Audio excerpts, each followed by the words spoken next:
Bon, et bien voilà, bonjour et toujours bienvenue sur la mécanique universelle.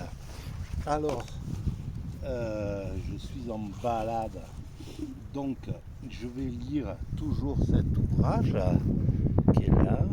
Hop, voilà, de René Jean Dupuy, L'humanité dans l'imaginaire des nations. Et on va continuer la lecture de ce magnifique bouquin qui traite de la vision de l'humanité à travers la montée progressive du concept d'humanité dans, le, dans la société humaine. Voilà. Et donc nous arrivons maintenant, s'il y a quelques siècles en arrière, cette idée-là était encore extrêmement rare, elle devient de plus en plus prégnante dans la société actuelle. Voilà. Alors,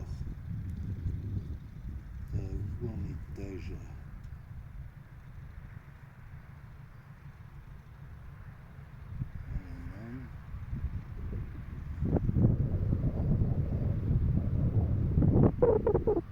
Alors donc on en était au fait que les nations avaient toujours cette tendance à la violence, à la guerre. Donc il écrit cet ouvrage, il est publié en 1991. Donc c'est la fin de la dualité entre communisme et capitalisme. Le capitalisme l'a emporté et est rentré dans un état de toute puissance. Dans cet état-là, les États-Unis s'incarnent comme les gendarmes du monde et on se rend compte que finalement, si sur l'Europe, on est préservé de la violence internation, on se rend compte que ça n'a pas mis fin aux guerres et aux conflits et aux influences entre les puissances, voilà, entre la zone d'influence encore importante de la Russie à la chute du mur et à l'explosion de l'URSS. Voilà, il y a le démantèlement de la Yougoslavie. Je vous renvoie à l'écoute de la vidéo précédente. Alors, je commence à lire cette analyse qui, depuis 1945, a pris valeur de prophétie et de celle qui pousse à l'appel au droit. Or, l'avènement de l'atome s'est produit dans un monde de droit. Plus que jamais, on éprouve le besoin d'énoncer une règle, prohibitive bien sûr, une norme qui prononcerait l'adieu au nucléaire, sinon l'adieu aux armes. C'est là encore une autre aspiration qui ne se confond pas avec la foi au droit pour assurer la paix. Pour celui qui l'éprouve, le désarmement ne sera que la conséquence de la règle d'interdiction de la guerre. Alors oui, effectivement, à ce moment-là, l'ONU aurait pu prendre le relais à la chute du mur de Berlin et à la chute du communisme. Voilà, admettons, on rentre dans un monde qui se veut pacifié, il n'y a plus le problème de la guerre froide, ni rien du tout. Et si l'ONU avait pris le pouvoir, on serait rentré dans un état de justice, vraisemblablement, un ONU juste, etc. Et c'est pas ce qui s'est passé. C'était un système impérialiste qui s'est imposé et qui, de fait, soulève des prétendants. Un système dominant soulève naturellement des prétendants. C'est ce qui s'est passé avec la Chine, la Russie, etc. Et les pays émergents et éventuellement, voilà, les forces qui voulaient s'opposer à un système dictatorial, en somme. L'impérialisme, c'est un système qui veut être tout puissant et qui partage pas les pouvoirs. Les destructions accumulées durant les 2 conflits mondiaux et la menace qu'une guerre nucléaire fait peser sur l'avenir de l'humanité ridiculisent les assertions de Hegel, pour qui l'idée de paix par le droit et l'organisation sociale est un principe négateur de la liberté. L'idée de paix par le droit et l'organisation. Bon, mais il faut resituer Hegel à son époque, c'est-à-dire il y a 200 ans, à un moment où la guerre était encore quelque chose de traditionnel et qu'on ne pensait pas impensable. On ne pouvait pas imaginer l'idée d'une paix universelle parce que l'universalité n'était pas encore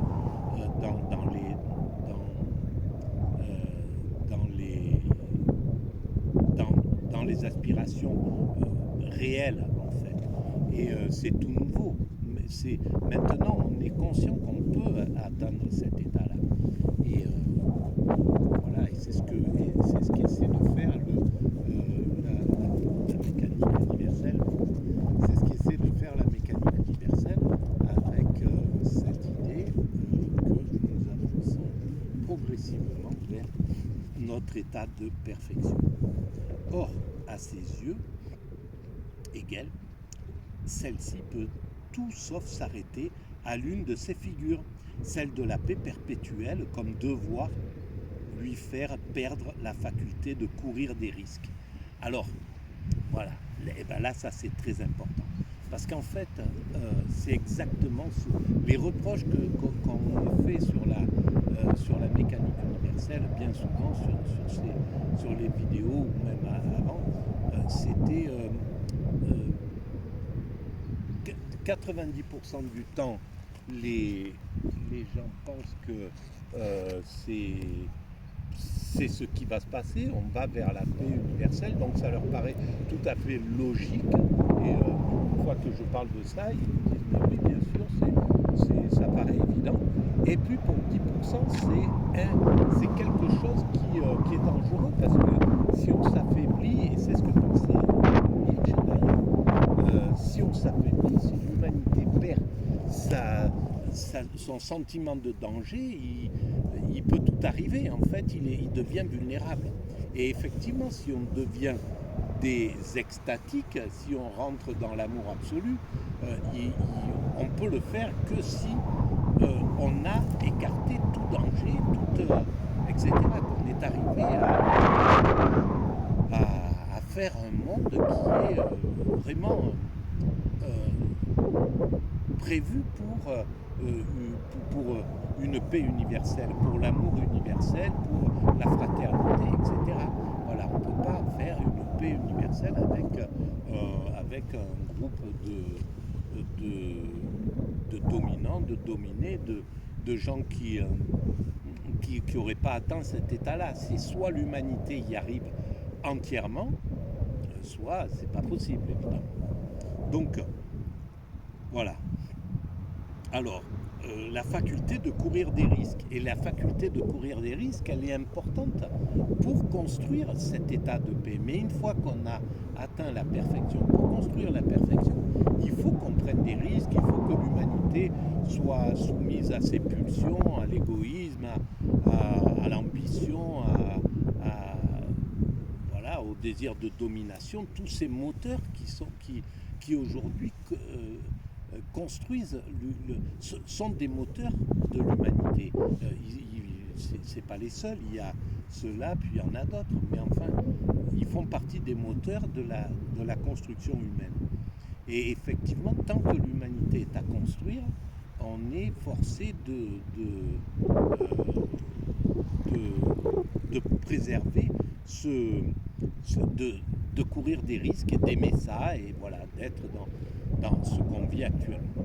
Voilà. Donc, mais ça, c'est pour construire la perfection. Mais une fois que la perfection est finalisée, la perfection technique, la perfection sociale, technique, c'est-à-dire un fonctionnement parfaitement écologique qui ne pompe plus du tout sur la planète, bref, voilà, c'est un état de perfection totale.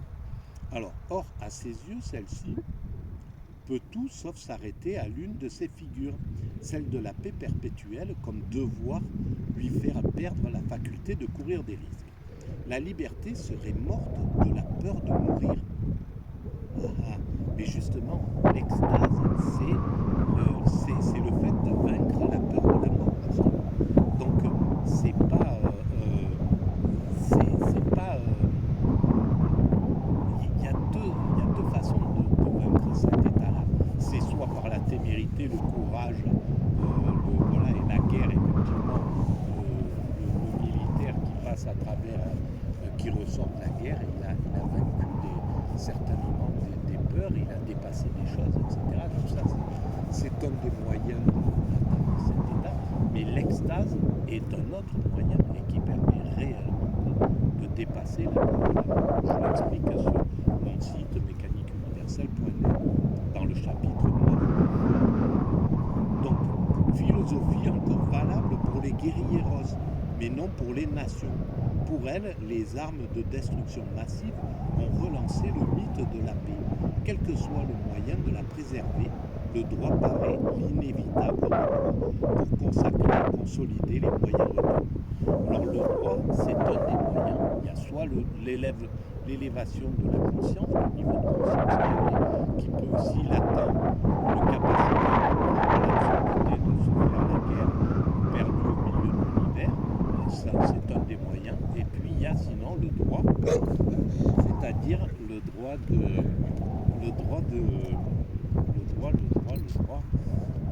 donc le droit de j'en étais, je suis désolé, je suis sorti de mon truc. Alors donc et soit le droit, oui, le droit imposé par les organismes, par un organisme qui aurait pris le pouvoir, l'ONU par exemple. À ce moment-là, si l'ONU devient plus puissant, et c'est ce qu'il faut espérer d'ailleurs, et s'il devient plus puissant que n'importe quelle puissance, si les États-Unis, les Chinois, les Russes, etc., lui amènent le maximum de militaires, le maximum d'armes, etc. Donc l'ONU, un ONU juste et totalement juste, s'il parvient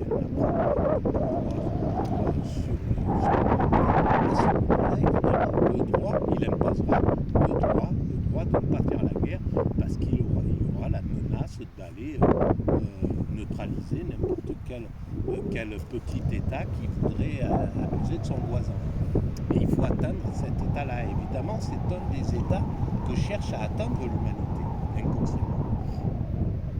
Donc, or, ce n'est pas la même disposition d'esprit qui voit dans l'intervention du droit la phase ultime d'un processus de paix et celle qui la postule comme le facteur premier générateur autonome des relations pacifiques entre États.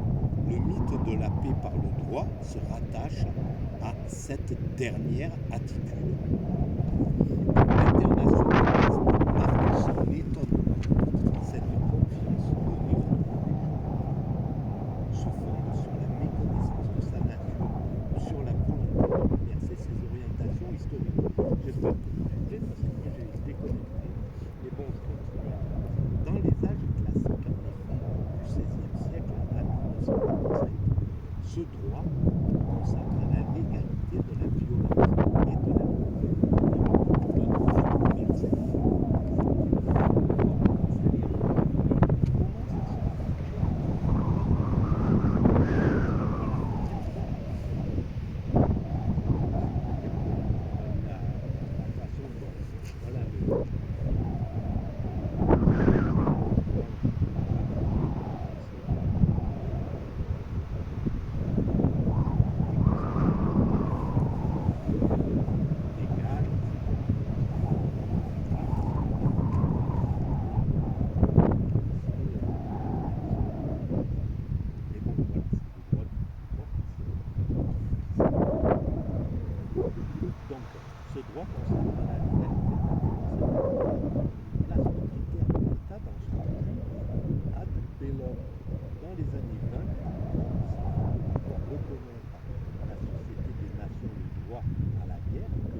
fait une super électricité, parce qu'elle n'a pas encore la puissance. La Société des Nations, c'est l'ONU, hein, c'est le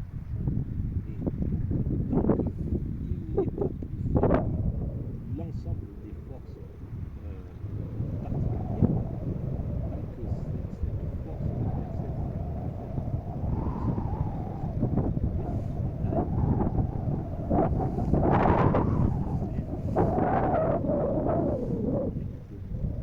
dès lors, comment faire crédit, assurer le règne de la paix à un droit international qui, loin de voir dans la violence un vice de consentement, admettait jusqu'en 1969 la validité des traités extorqués en faisant de la guerre une procédure sociétale et républicaine. C'est exactement ça. On était dans le principe droit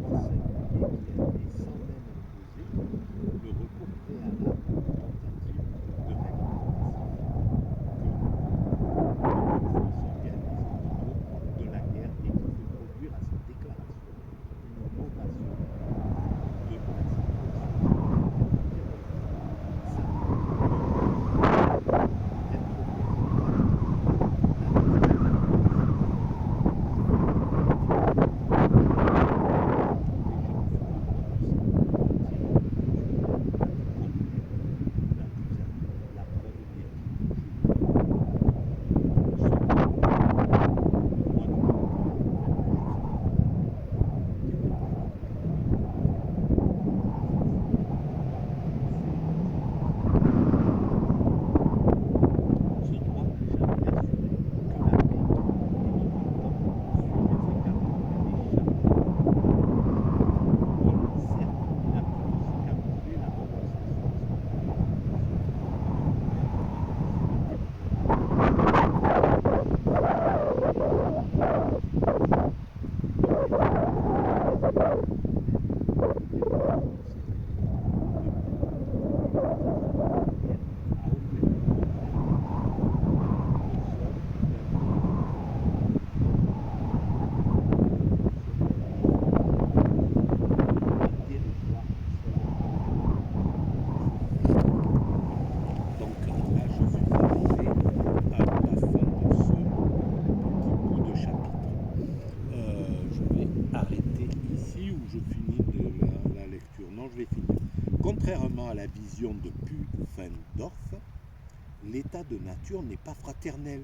Il met le droit hors l'arène. Bien sûr, on est sorti de la nature justement pour régler ce problème dominant-dominé, pour régler ce problème de droit de la nature. On est passé dans le droit de la culture, c'est toute la réflexion qu'il y a sur la mécanique universelle, justement, et qui montre pourquoi nous avons quitté les primates naturels. Pour quelle raison ? Parce que sinon, il n'y avait pas de raison. S'il n'y avait pas d'amélioration, nous étions dans une sorte de paradis naturel. Sauf que c'était la loi du plus fort. C'est un système qui ne pouvait pas nous amener à la béatitude, à l'extase, parce qu'on est soumis au danger, etc. Chaque souverain s'efforce de projeter par les armes sa légalité pour la faire prévaloir sur celle des autres. D'où cette constatation de Péguy.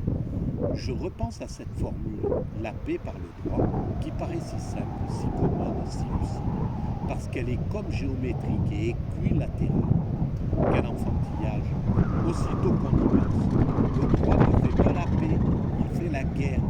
Dès qu'un point de droit apparaît dans le monde, il est un point d'origine de guerre. C'est extrêmement bien vu. Apparaissant aux périodes d'exaspération, sauf si le droit, enfin bon voilà, je l'ai dit, apparaissant aux périodes d'exaspération de la souveraineté, la guerre, même si elle semble poursuivre des objectifs matériels, territoriaux ou économiques, a pour mission de démontrer la prévalence d'un pays, d'un peuple, d'une culture, exactement ce que j'étais en train de dire. Elle assure à celle du vainqueur, Volksgeist, un prestige inattendu. La victoire de la Prusse en 1870 a profité par l'autorité qu'elle conférait aux idées allemandes à la diffusion de celle de Marx. La guerre est bataille de culture. L'humanité, selon se retrouve livré à la guerre impitoyable des dieux. Et pourtant, le mythe de la guerre vaincue par le droit demeure, encore qu'il n'ait jamais remporté la victoire. Il travaille à l'esprit selon la triple sollicitation, celle de la paix par la prohibition de la guerre, celle de la paix par la coercition contre l'agresseur. Voilà. Donc, j'arrête là sur le coup. Merci de votre écoute.